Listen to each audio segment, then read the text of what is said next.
Chaska was the kind of town where everyone knew your name and the streets seemed to hum with memories of generations past. The air in late autumn carried a crispness that bit lightly at the cheeks and made the leaves crackle underfoot.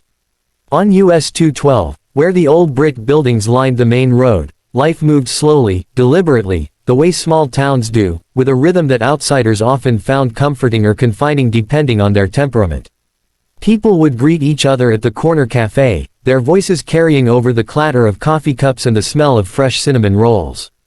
On any given morning, you could see the postman making his rounds, nodding to shopkeepers as he went, and children waiting at the bus stop with sleepy eyes, backpacks slung carelessly over their shoulders. The streets seemed ordinary enough, but Chaska had a peculiar way of holding secrets, tucked in the creaking floorboards of old houses or whispered along the banks of the Minnesota River that curved gently beyond the town limits. Ellie Jensen had lived in Chaska all her life, her childhood threaded through the familiar paths of the town. Her house sat at the end of a quiet cul-de-sac, a modest structure with ivy creeping along the siding and a small garden that her mother tended with obsessive care. Ellie had always been sensitive to the subtleties of the town, the way a glance between neighbors could carry a story, or how the wind seemed to speak in different tones depending on the season. On that particular morning, she noticed something different as she walked her usual path to the library. The sky was overcast, heavier than normal for late October, and a strange stillness hung over the town. The usual hum of activity was muted, replaced by a quiet tension that Ellie could feel in her bones. The library on Main Street was Ellie's refuge. Rows of wooden shelves, the smell of aged paper, and the soft hum of fluorescent lights created a sanctuary where the outside world faded. It was there, buried in a stack of local history books, that she stumbled upon a reference to a house on the outskirts of town that had long been abandoned. The name attached to it was familiar, though she couldn't place from where. According to the book, the house had been empty for decades after a series of unexplained disappearances, stories that were never fully investigated but lingered in hushed tones among older residents. Intrigued, Ellie felt a thrill run through her. It was unusual for someone like her to be drawn to rumors, yet the pull was irresistible. She spent hours poring over maps, photographs, and local archives, piecing together fragments of history that suggested the house might not be as deserted as everyone believed.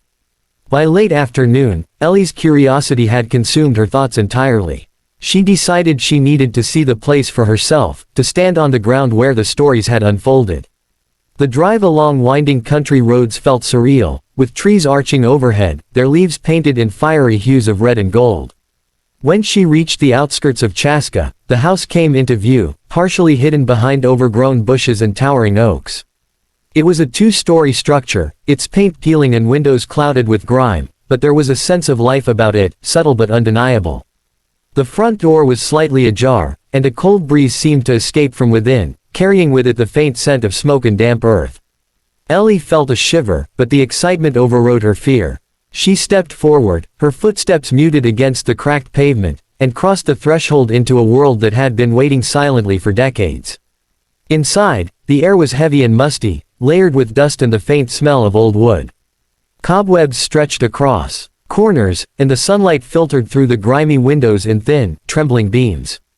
Ellie's eyes roamed the space, taking in furniture draped in yellowed sheets, a grand piano in the corner that had not been touched in years, and photographs on the walls, faces frozen in time.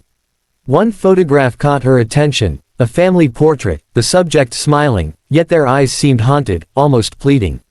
Something about it resonated with a part of Ellie she didn't fully understand. As she moved deeper into the house, she began to hear sounds, soft, almost imperceptible whispers that seemed to echo from the walls themselves. Her heart raced, yet she pressed on, driven by a combination of fear and fascination.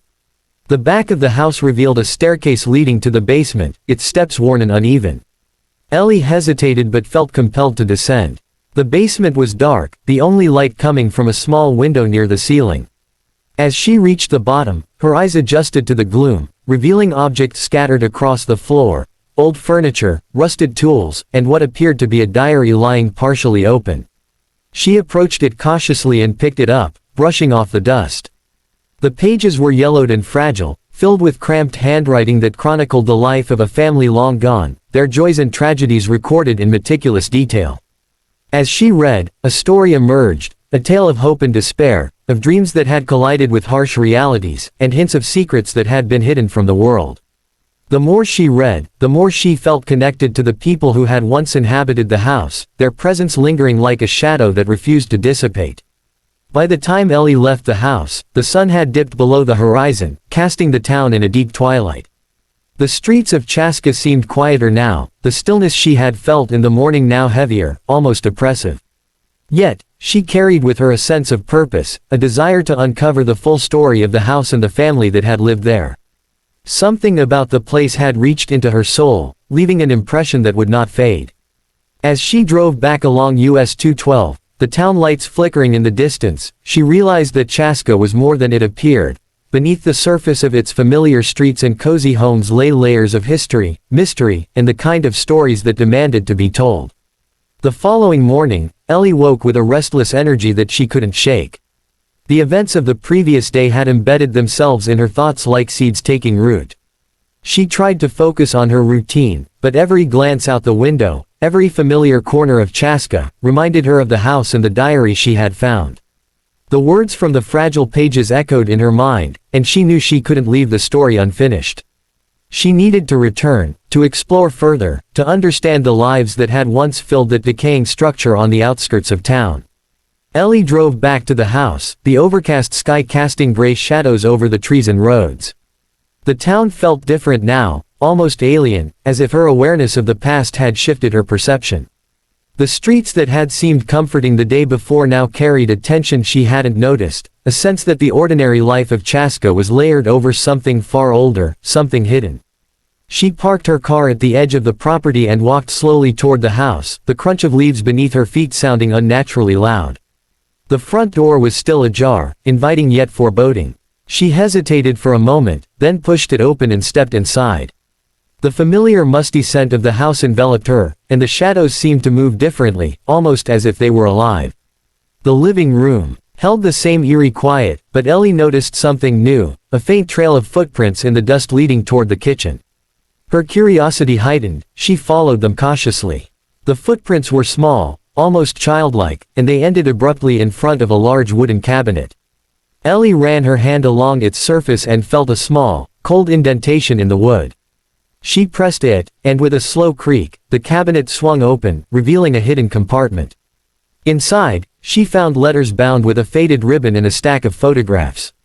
The letters were addressed to someone named Samuel, the handwriting elegant but hurried, filled with a mixture of hope, desperation, and fear. The photographs depicted scenes of family life, laughter frozen in time, yet there was an undertone of sadness in the eyes of the people captured, as if they were aware of something that no one else could see. Ellie spent hours reading the letters, piecing together the narrative of the family that had lived here.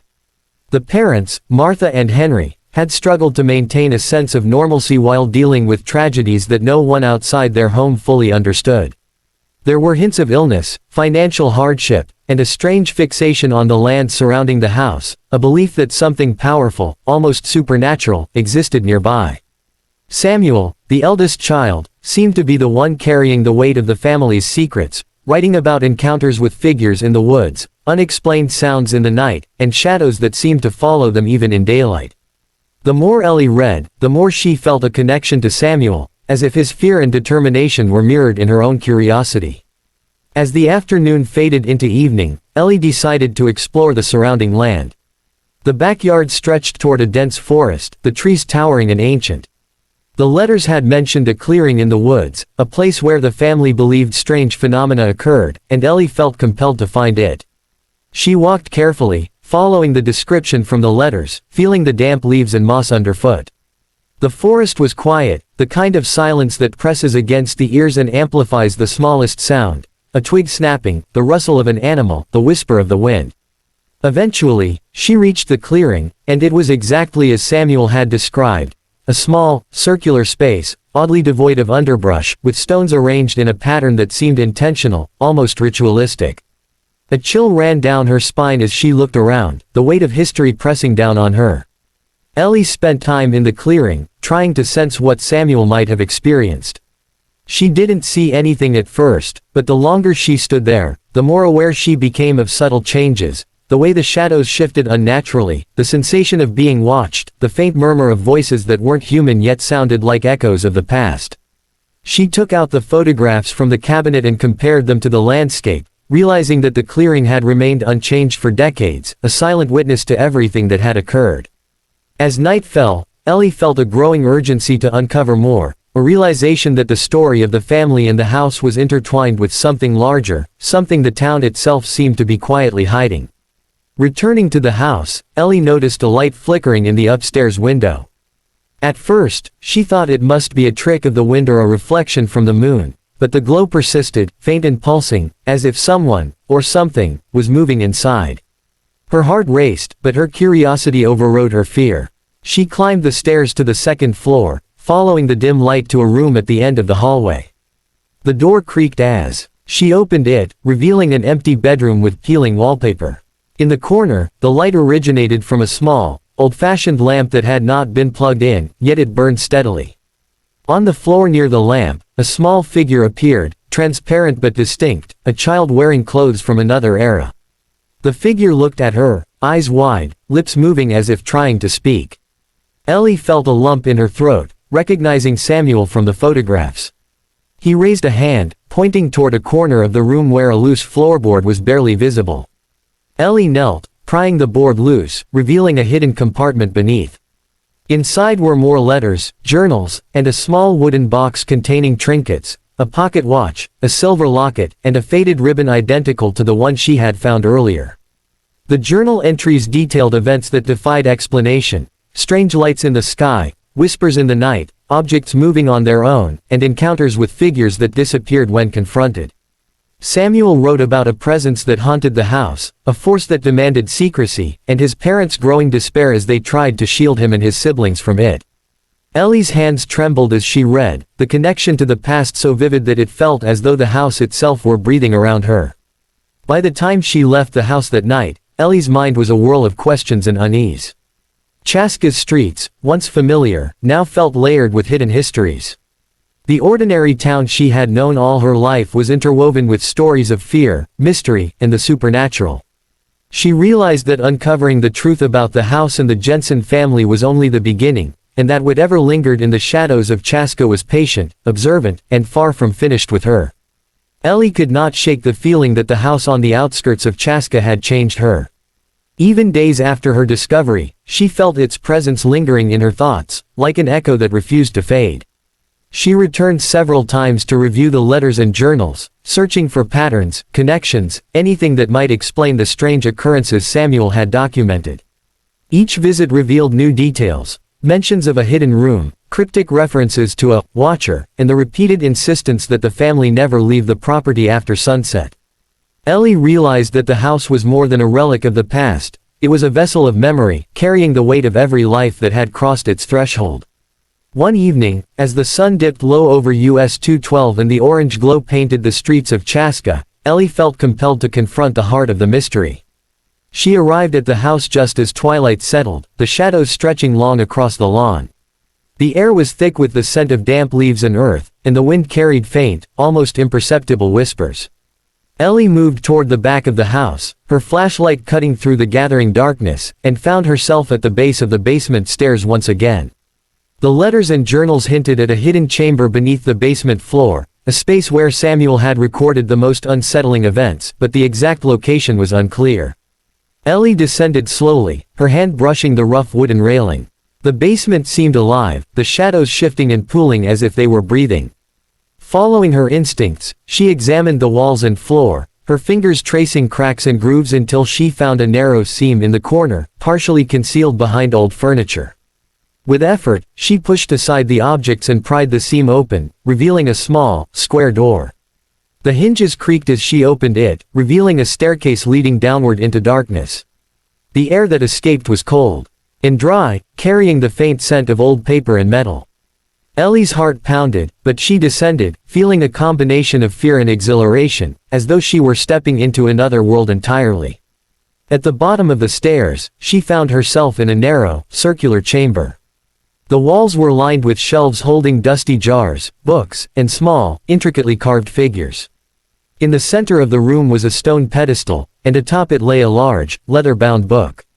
Ellie approached it, her hands trembling. The pages were filled with diagrams, symbols, and notes that documented the family's encounters with a presence that was not entirely human. The writings described patterns of energy, entities that could slip between realities, and a force that seemed to feed on fear and secrecy. Samuel had attempted to record everything, hoping that someday someone would understand and perhaps find a way to appease or confront the entity. As Ellie read, the room seemed to shift around her. Shadows lengthened unnaturally, and the whispers grew louder, forming words she could almost understand. A chill wrapped around her, and a figure appeared at the edge of the room. It was Samuel, translucent but clear, his eyes wide with a mix of fear and recognition. He reached out, and Ellie felt a strange warmth emanate from his presence. The entity, she realized, was aware of her, but unlike Samuel and his family, she was not entirely consumed by fear. She focused on the words in the book, following the instructions left by Samuel, an intricate ritual of light, intention, and courage. The room pulsed with energy as Ellie completed the ritual, her voice steady despite the terror she felt. Shadows twisted and convulsed, then slowly began to dissipate. The whispers faded, leaving a profound silence, as if the house itself were exhaling after holding its breath for decades. Samuel's figure lingered for a moment, a faint smile crossing his face, then slowly vanished, leaving Ellie alone with the book and the sense that something profound had shifted. She climbed back up the stairs, her mind racing, her heart still hammering from the intensity of the encounter. The house felt lighter somehow, less oppressive, yet the sense of history remained, a reminder of everything that had transpired within its walls. In the days that followed, Ellie returned to Chaska's streets with a new perspective. The town appeared as it always had, familiar shops, children playing, neighbors exchanging greetings, but she could sense the layers beneath the surface. Every building, every tree, every street corner seemed to carry echoes of past lives, hidden stories waiting to be discovered. She began documenting her findings, not just from the house, but from the town itself, speaking with older residents who shared their memories and legends. Slowly, a tapestry emerged, woven from the threads of Chaska's ordinary and extraordinary moments alike. Ellie's life changed in subtle ways. She walked the streets with awareness, listening to the faint whispers of history in the wind, noticing the subtle patterns of life in her town. She had confronted fear, uncovered hidden truths, and in doing so, connected with a past that most of the town had long forgotten. The house on US 212 became a symbol of resilience and memory, a place where the ordinary and the extraordinary intersected. Ellie knew she would return from time to honor the lives that had passed and to ensure that the stories were never truly lost. Chaska, Minnesota, remained the same on the surface, quiet, familiar, comforting, but to Ellie, it had transformed into something richer, layered with the lives and secrets of those who had come before. The town's rhythm continued, the streets alive with everyday chatter and routines, yet Ellie walked among them with the knowledge that beneath the mundane lay mysteries waiting for the brave, the curious, and the observant. And as she stood one evening on US 212, watching the sunset spill orange and gold across the town, she felt a profound connection to her home, to its past, and to the stories that made it more than just a small town in Minnesota. It was a living chronicle, and she had become part of its ongoing tale.